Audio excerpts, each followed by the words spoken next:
இங்கே பாருங்க, முள்ளு முள்ளா எப்படி என்ன நினைக்கிறீங்க நீங்கள்? கடல் உயிர் தான், ஆனால் இது என்னன்னு தெரியல. காட்டுற பாருங்க, தெரியுதா? சி அர்ச்சின் இல்லை, சி குக்கும்பர். ஐயோ வளர்றேன், சி குக்கும்பரு. இது வந்து சொல்லப்போனால் கடல் வெள்ளரின்னு சொல்லி தமிழில் சொல்கிறோம்ல, அது மாதிரி தான் சி குக்கும்பர் சொல்லுவாங்க. நான் காமிச்ச சி குக்கும்பர் வெரைட்டியில் வேறு மாதிரி காமிச்சிருப்பேன், பட் இது மாதிரி இல்லை. இங்கே பாருங்கள் என்ன பேட்டர்னில் இருக்குது அப்படின்னு பாருங்கள், தெரியுதா?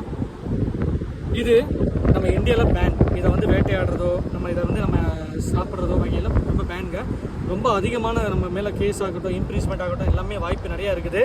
ஸோ இந்த விஷயத்த சில கண்ட்ரியில் வந்து இதை சாப்பிட்றாங்க, நிறைய விஷயம் இன்வைட் பண்ணுற இல்லீகலாக இன்வைட் பண்ணி இது கடத்திட்டு போகிறாங்க. ஸோ அது மாதிரி அந்த மாதிரிலாம் நிறைய ரீசெண்டாக இப்போ நடந்துகிட்டு இருக்கு. நான் நிறைய நியூஸ் பார்த்துருக்கேன். மியான்மாரிஸ், பர்மா மியான்மாரிஸ்ன்னு சொல்லி சொல்லுவாங்கல்ல, அவங்க நிறைய வந்து இதை வந்து நிறைய எடுப்பாங்க. 300 கிலோ 400 கிலோ வரைக்கும் எடுப்பாங்க. அந்த மாதிரி இங்கே உள்ள அந்த மாதிரி இந்தியன் நேவி என்ன பண்ணுவாங்க, ஆஃபீஸர்ஸில் இதை வந்து தடுத்து நிறுத்தி இது ஒரு ஆக்ஷன் எடுத்து பெரிய இதாக பண்ணி ரொம்ப நிறைய நார்த் சைட்லாம் ரொம்ப பேரை பிடிச்சாங்க. அது ரீசெண்ட் நியூஸ் எல்லாம் இப்போ பார்த்துருப்பீங்க நீங்கள். அது எல்லாமே இதை வந்து இதை எடுக்கிறதுக்கு அவங்க நாட்டில் இது வந்து ரொம்ப அதிகமான வேலை, அதிகமான இதில் போகும். இது நிறைய மெடிசின் வகையிலலாம் சேரும்னு சொல்லி சொல்லுவாங்க. ஸோ அந்த மாதிரி இதில் இது வந்து நிறையா கடத்தல் படுத்துகிறாங்க இங்கேருந்து.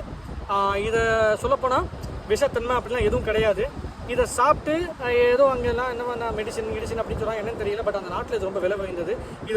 இதை எடுத்து இங்கேருந்து கடத்திட்டு போகிறதுக்கு அங்கேருந்து வந்து நிறைய பேர் ஜெயிலில் இன்னும் இருக்கிறாங்க. நிறைய பேர் இந்தியன் ஆஃபீஸர், அதாவது நேவி ஆஃபீஸர் வந்து இங்கே பிடிச்சிருக்காங்கன்னு நான் சொல்லியிருந்தேன். இன்னமும் இதை வந்து இல்லீகலாக அங்கேருந்து கடத்திக்கிட்டு இருக்காங்க. பார்த்தீங்கன்னா தெரியும் உங்களுக்கு. இங்கே பாருங்கள், சி குக்கும்பர் இந்த வகையில் நீங்கள் பார்த்துருக்கீங்கன்னு கண்டிப்பாக எனக்கு கமெண்ட்டில் சொல்லுங்கள். ரொம்ப அழகாக இருக்குது. நம்ம இதை அப்படியே தண்ணியில் விட்டுருவோமா? பாருங்களேன், தண்ணியில் விட்டோன்னே அதோட கலரே பாருங்களேன் எப்படி இருக்குங்க. அதாங்க, அதாவது அதோட வீட்டில் இருக்க இருந்தால் தான் அதோட அழகு. எப்படி சூப்பராக இருக்குல்ல. அடுத்த கிடைக்கும் பாபம். மழை வேறு பாருங்கள் வந்துக்கிட்டு இருக்கு.